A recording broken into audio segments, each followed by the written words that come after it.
Good morning, good afternoon.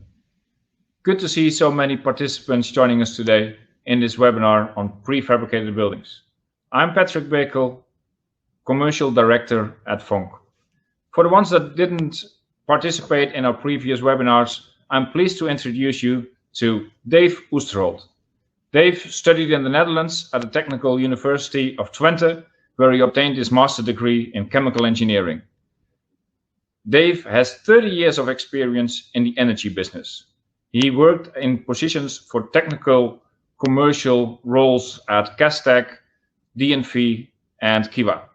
At VONK, he is our engineering consultant, technical consultant for energy transitions.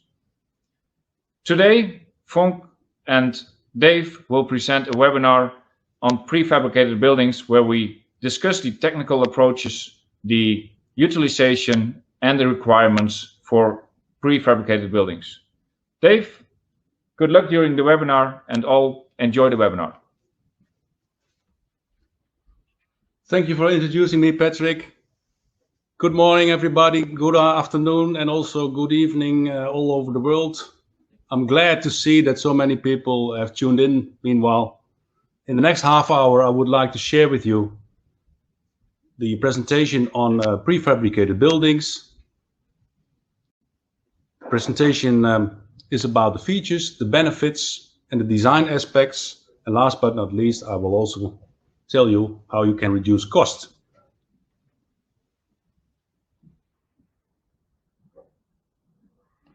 This is the agenda of the presentation. I will shortly introduce VONK. Then I will, in a nutshell, tell you what we mean by a prefabricated building, why you would like one, why you would like to select one, what you can use it for and where. Then I will tell you more about engineering and design aspects, construction types and areas of attention, logistics, also very important, some use cases, and I will finally will recap my presentation, which will be in about half an hour from now. You can leave your questions in the chat at the right side of the screen. You can choose chat there. My colleagues will gather the questions, and after my presentation, we will go into them. So first, a short story about VONK, who we are. We exist more than 80 years now. We have been VONK since 1937, when Mr. VONK actually founded the company. Worked a lot for Shell back then, when gas and oil was found in the Netherlands. And we served with them all over the world, and meanwhile have a very broad and international client base. We are a specialist in electrical and instrumentation, control and automation, and power conversion solutions. We deliver them all over the world, and with that we also would like to accelerate the energy transition. Containerized solutions, they inside have, of course, the precious electrical and instrumentation equipment and power management systems, and also can have converter systems inside. We deliver very sophisticated power converters for the defense industry, for uranium enrichment, also nowadays for electrolyzers to produce green hydrogen. Back to the subject of today. What do we mean by a prefabricated building? In a nutshell, it's a relocatable containerized housing of equipment such as electrical substations, instrumentation, power generation. All these I will go into more detail later on. It will also include auxiliary equipment like the heating, the ventilation, the air conditioning, the lighting, such systems that you need in such a building. It will be functionally fully tested in the workshop where it is being built before it's actually shipped to site. And it is therefore delivered as an integrated product. So it's really plug and play. It's a building you put down at your site, connect it, and fire it up basically. So why would you choose such a building compared to building a building up from the ground on site, so-called in situ? You can see the pictures on the right. It shows you already why you would like to choose for it. At site, you need a lot of time and a lot of materials and a lot of personnel to build up a building like you see in the right picture. If you have already a prefabricated building, you just have to ship it there, put it there, connect it, commission it, and run it. So there's a lot of civil works also reduced at site. And because of this, because you need less time at site and less personnel, you will also reduce your HSE exposure significantly. So it's delivered as an integrated, fully tested product. It has a lot of advantages. The integrated test of equipment and interconnection is already done before shipment. So you can pre-commission it before that. You can 100% functionally test it, also including all the signaling. The interconnection cables, they also stay in place. So you do not have to reconnect it at site, except for when you have separate shipping sections, which will I come back to later. And there's also no retesting needed at site. The advantages that you can install your sensitive and precious equipment in a controlled environment. So it's really plug and play. One other big advantage is that you only have one single point of responsibility. So contractually, you only have to deal with one party, which has a lot of advantages, of course. In that way, you can also reduce the coordination during contracting and managing the parties involved, because your partner will do that for you. There's no warehouse management needed at site, and you can reuse and also relocate such a building. And once operation has finished at a certain site, you can easily clear the site and recycle your building, cradle to cradle. So what can you use such buildings for? Well, there's a lot of different applications available and possible. As you can see in this slide, there are already 10, and that's not even all of them. Of course, you can use them for electrical substations, control rooms, ring main units, so-called hybrid power systems, where you generate power from renewable sources and have a battery system that you can store the energy in and distribute your energy, in this case, in the picture, at a platform.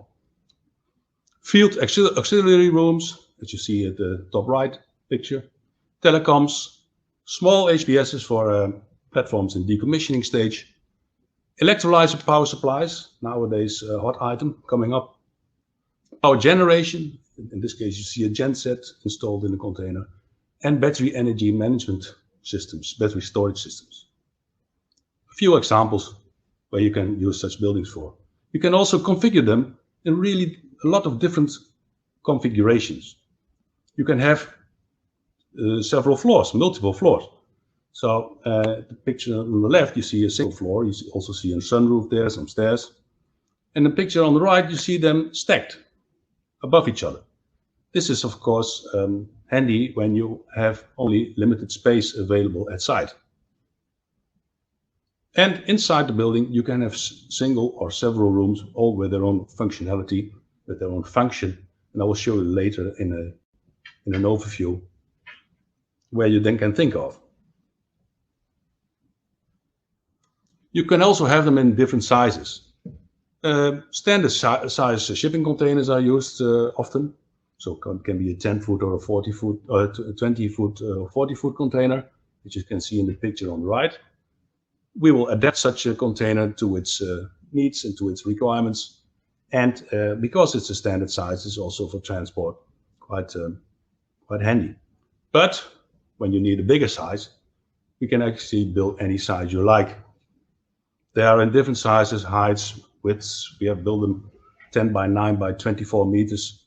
So in one piece, so that's all possible. So, and you can also install them anywhere you like.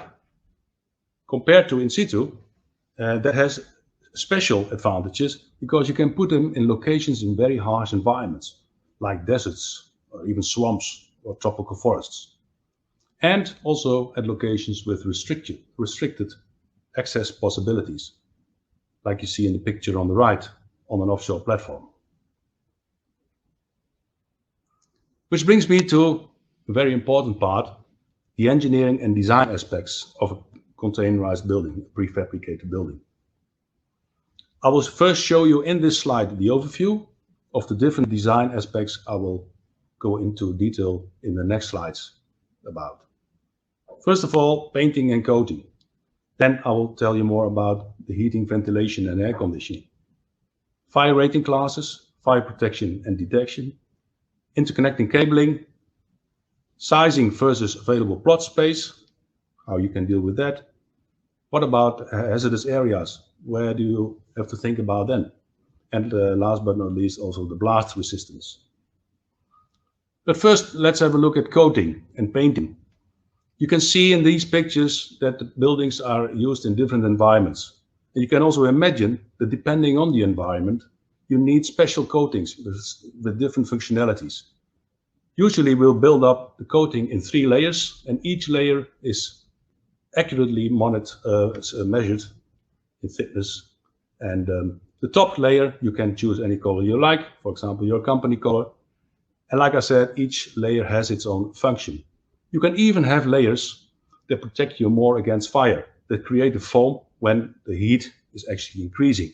So it gives you more time and the inside of your building will be protected for the longer time.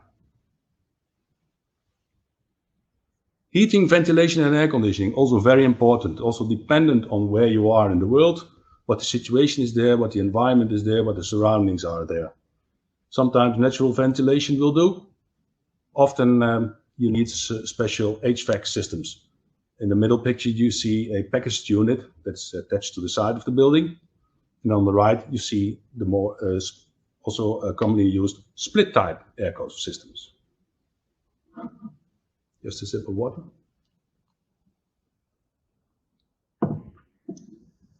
Fire rating classes also very important. It also depends on your philosophy. What is the company's fire philosophy for that specific site, for that specific situation? It also depends on which buildings are nearby, which equipment is nearby, and what are the accompanying risks of that equipment near to your prefabricated building. And which escape possibilities are in place, and where do you have to gather your personnel? That's all you need to take that into account. And depending on this, you need to have your prefabricated building protected against fire following a certain standard and classification. There are different standards in use. The ISO 13501 applies to quite a broad range of different buildings and homes, from general homes to industrial buildings. That's more the specific ISO 13702 or the SOLAS, Save Our Lives at Sea. They apply more for offshore situations. Also sometimes used onshore when spaces are very tight and close. So there's limited distance and limited escape possibilities. You can have different fires depending on what actually is burning. Is it a more cellulosic base of material that is burning, or are there hydrocarbons burning? And when the hydrocarbons are burning, is it a pool fire or is it a jet fire? That means a fire that is really under pressure. These kind of fires are also classified with letters. A is more for the cellulosic type of fires. H is for the hydrocarbon type of fires.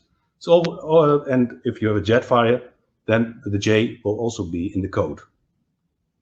The number behind the letter tells you how many minutes the building then is resistant against that certain fire. So an H60 means that a building would then be resistant against a hydrocarbon fire for a minimum of 60 minutes. Then you have to equip your building with different types of installations, equipment for fire detection, fire alarming and fire extinguishing, as you can see from the left to the right in these pictures. In the left picture you see at the top, in the top photo, a fire detector at the ceiling, and below you see, I believe this is a Vesta system. In the middle picture you see a fire alarm panel for different ways to for the fire alarms. And on the right side, this is an automatic extinguisher system. Often handheld systems are used, but also quite often you need an automatic extinguisher system, which then uses a blanket gas that will suppress the oxygen out of your area that you would like to protect.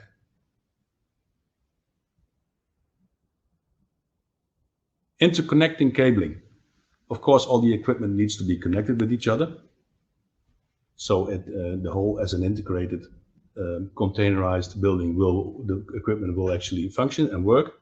You can do this in different ways. You can have the cables in the ceiling, as you can see in the left picture, or under a false floor or a raised or computer floor.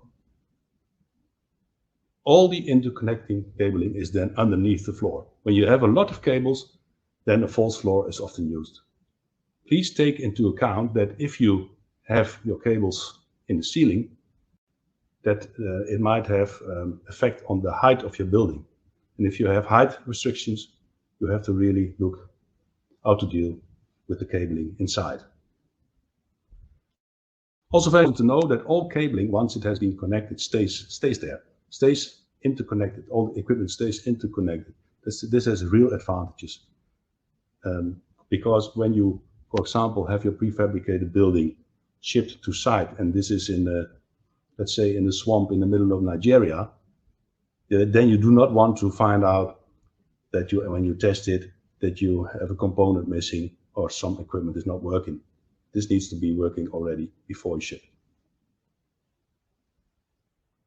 Sometimes the buildings are big or so big that transport is difficult, and then it is handy to have them shipped in different sections, so-called shipping sections. As you can see on the left, in this case, 2 separate shipping sections have been reconnected at site. We do this in such a way with rubber sealing that it is fully dust-free. There's no rain entering the building, so it's dust and also rain-free, moist-free, cannot enter the building. The inside then looks as the picture in the middle, where you can see the buildings are reconnected again, and it is a nice whole part again. And on the left, you see the single shipping sections. There is, of course, when you're in the oil and gas and business or chemical industry, then there are often hazardous areas. So X-zone applications X-zone requirements, ATEX applies. And in that case, you often need an airlock entry combined with access control. As you can see in the picture on the right, in the stairs, just before the stairs or behind the stairs in the front of the picture. There's the airlock. And you need a system to create an overpressure within your building, so the gas cannot enter from outside into the building. You need gas detectors in the building, in the air inlet and in the airlock gate, combined with shut-off dampers. And fresh air needs to be taken in away from the danger zone, away from the hazardous area, so from a safe zone into the building. Last but not least, blast resistance. It can happen, of course, an incident at site where you have an explosion. And then, depending on the equipment and on the situation, you would like to have your building to have sufficient blast resistance. This often is the result of a quantitative risk assessment, and that will result in blast direction, where does the blast come from, blast wave peak values, and the duration of the blast and also of the peak. And once you know this, you can take your measures. It results in levels of blast impact or deformance ranges from low, when you only have local damage and need only moderate repairs, or medium, already more widespread damage and significant repairs required, or even high, when you have total loss of structural integrity of the building and you need to replace it entirely. So your blast-proof design has impact on all structural aspects of prefabricated building design. You can, or you then have to have special design doors, I should say. As you can see in the picture on the right, is a really strong and bulky door that can withstand quite a blast. You need additional reinforcement sometimes. Sometimes the crossbar bracings in the walls. Steel thickness is also very important of the corrugated, in this case the corrugated steel of your fully welded container. And the depth of the corrugation is also important. Which brings me to different construction types and areas of attention. We have summarized this in a table for you. And beforehand, I have to say that really depending on the situation, sometimes a plus or a plus plus or a minus can also be turned into a plus. But generally, you should consider this as comparison between the four types we have put in this table compared to each other. So in this table, we have summed up the prefabricated concrete buildings, fully welded steel buildings, modified standard shipping container buildings, and skid frames with sandwich panels mounted on top of it. As you can see, the mechanical strength, and you can also imagine, of a concrete building and a fully welded corrugated steel building is very, very high. But also, still, of the modified shipping containers is quite good as well, and you can have also quite strong sandwich panels. The sandwich panels, you have to be careful, because if you have really heavy equipment with heavy requirements regarding torque and deflection, that the building cannot torque like this over the length, which you can avoid by taking a fully welded building. Weight, concrete buildings are of course quite heavy. Fully welded buildings are less heavy, but still also quite heavy, and etc. The sandwich panels buildings are of course lighter. Air and water tightness, more or less the same compared to each other, fully welded, and you have a modified standard shipping container with a fully welded steel floor, because normally the floors are wooden, but if you replace it by a fully welded floor, it also has good resistance against the weather conditions. Ambient, then we talk mostly about temperature. Fully welded building can be really protected against heat from outside, from the sun. Shipping containers, a bit less. You can also, of course, also install so-called sunroofs when you are in really hot climates or deserts. Fire resistance, I already talked about that. There's also a way to protect your building better against fire in case of a steel building or a fully welded building or a modified stainless steel shipping container.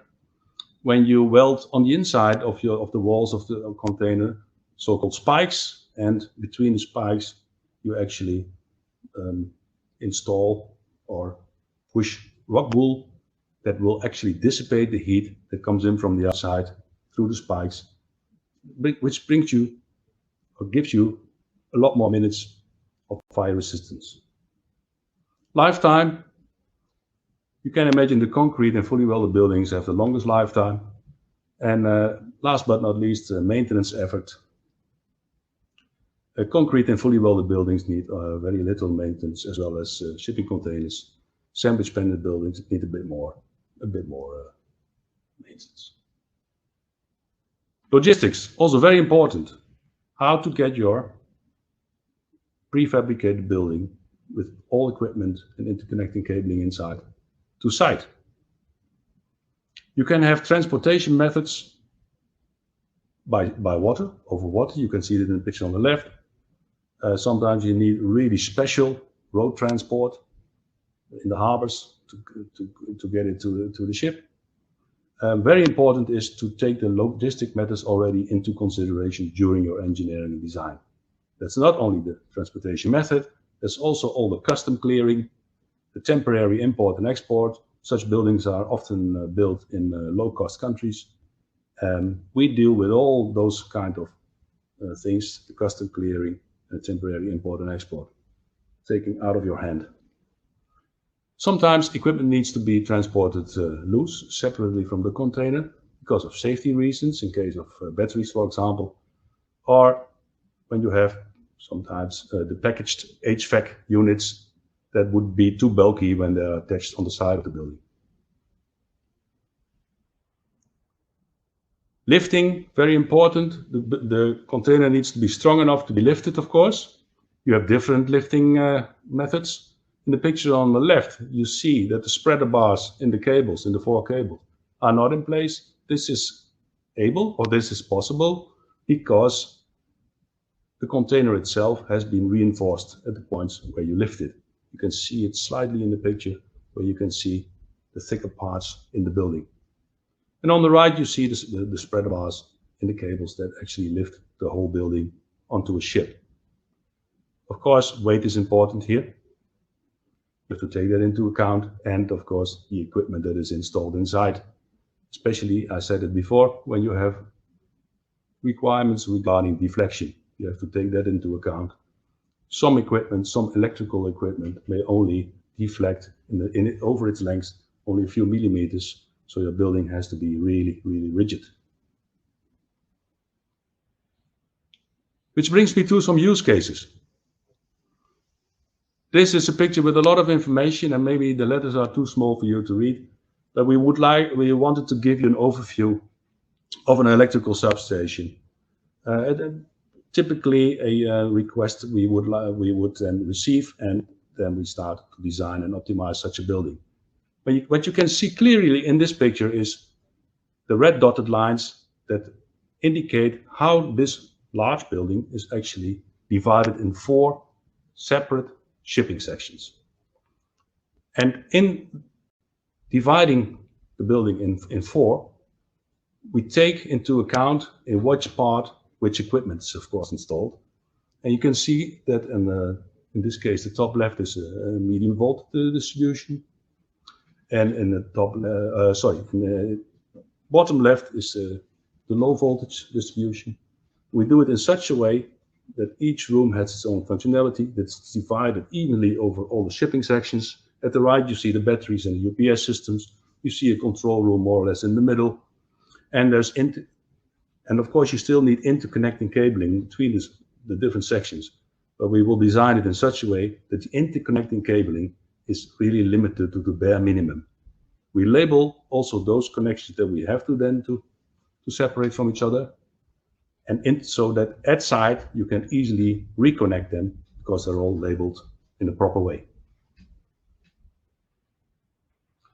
This is a standard container changed into, in this case, a hybrid power system. And in the hybrid power system, then you have the batteries. You have the power management system, you have the distribution, and all the auxiliary equipment. And you can see it's nicely divided over the building. It's very flexible. Depending on your application, you can actually install the equipment inside. And we take care of all the requirements needed, also regarding ventilation, etc.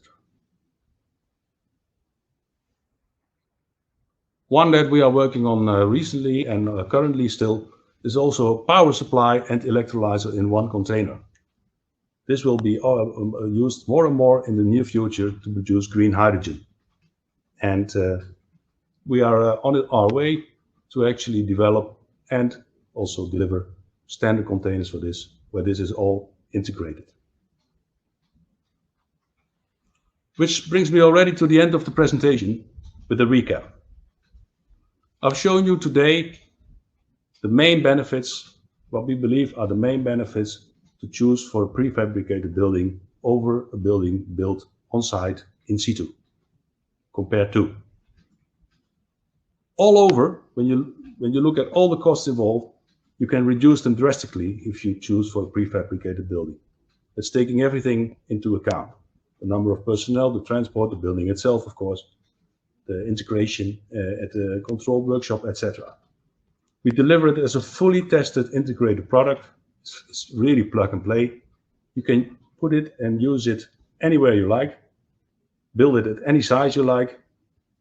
There's no disassembly of cabling after integrated testing before shipment, except for between the different shipping sections, but it can be easily reconnected. So your execution schedule is improved a lot.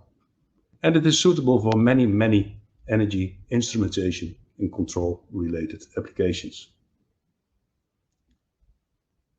What we always recommend is just give us the functional specifications and requirements. What does your building need to do? What is the function of it? That is sufficient for us in the RFQ stage, because during the proposal stage we will already optimize the layout and the dimensions, and then we'll iterate together with you to the optimized product. Of course, as a system integrator and solution provider, I'm not standing here only to explain about prefabricated buildings. We would like to build one for you, of course, as well. I hope I've been clear in the last half hour. I hope that it's clear to you now why prefabricated buildings have such good advantages, why you would like to select them, and I hope you also have a lot of questions for me. So let's open up the floor for your questions. Before I do that, I thank you very much for your attention. And meanwhile, my colleagues have looked at your questions, have gathered them, and hopefully also put them on the screen for me.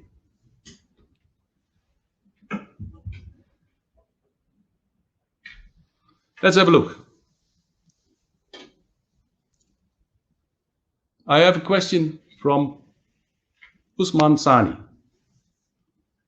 Good morning. Please, what is the maintenance requirement for the skid and container package?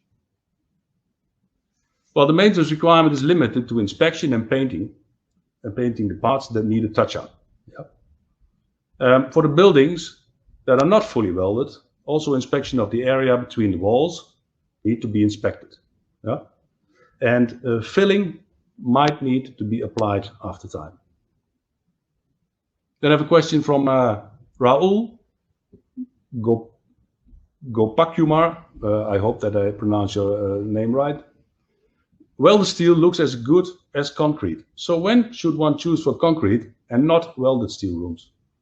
Well, that is really depending on the isolation and insulation requirements. For analyzer houser, air intake is required, and it does not matter how well it is isolated or insulated. For other insulation, this is much more important. I have a question here from Praveen Ganta. What's the material of the prefabricated building? Well, I showed you in one slide an overview, the table. Most used material is stainless steel, welded. Most cases, the prefabricated buildings are fully welded buildings. It can also be sandwich panel buildings. In most cases, in the oil and gas, especially in the oil and gas and chemical industry, they are fully welded. Corrugated walls.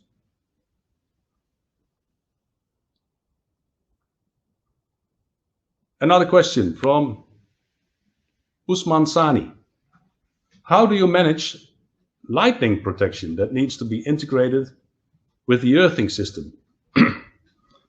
We have lightning protection rod on top of the building. So that actually is taking care of the situation in case you would have a thunderstorm. And this is then leading directly to the plants and to earth. So that's how we deal with the lightning protection. I'm looking at any more questions coming in.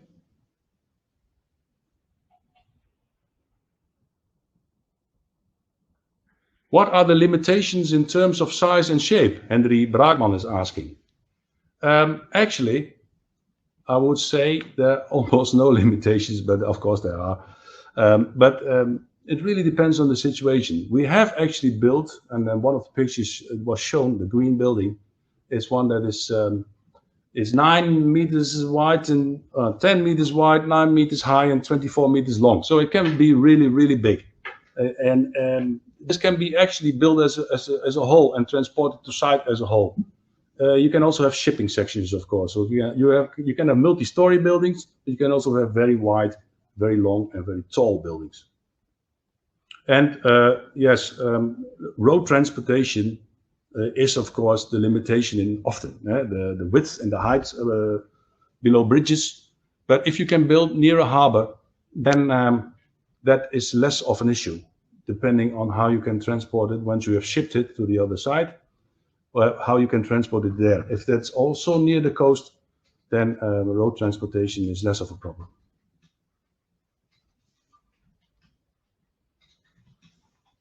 Then another question from Mr. Klunder. Do you also use pressure relief valves for arc flash for LV, HV, and battery systems? Yes, indeed, we can install such if needed. So yes, the answer is yes.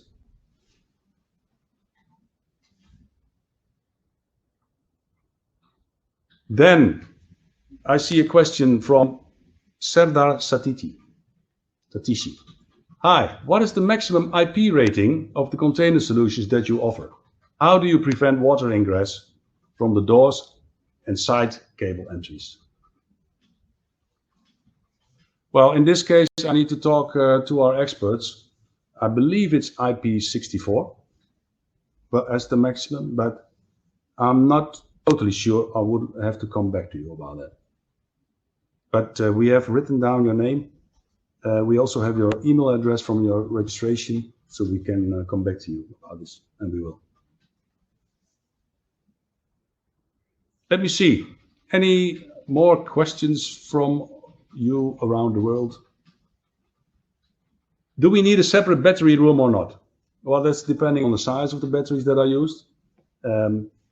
Vented battery rooms are actually indeed normally used. In the picture I showed you about in the overview of the electrical substations, the batteries are also in a separate room. So if you have vented batteries, then they certainly need to be in a separate room. I think for now, those are the questions that have come in. If you have any more questions, of course, you can always find us. You saw the email addresses in the last slide. You will have the email addresses also from our site. If you go to our site, iivonk.com. Again, I really thank you for your attention. It has been a pleasure, and I hope to welcome you also in our next webinars. Thank you very much, and have a really good day.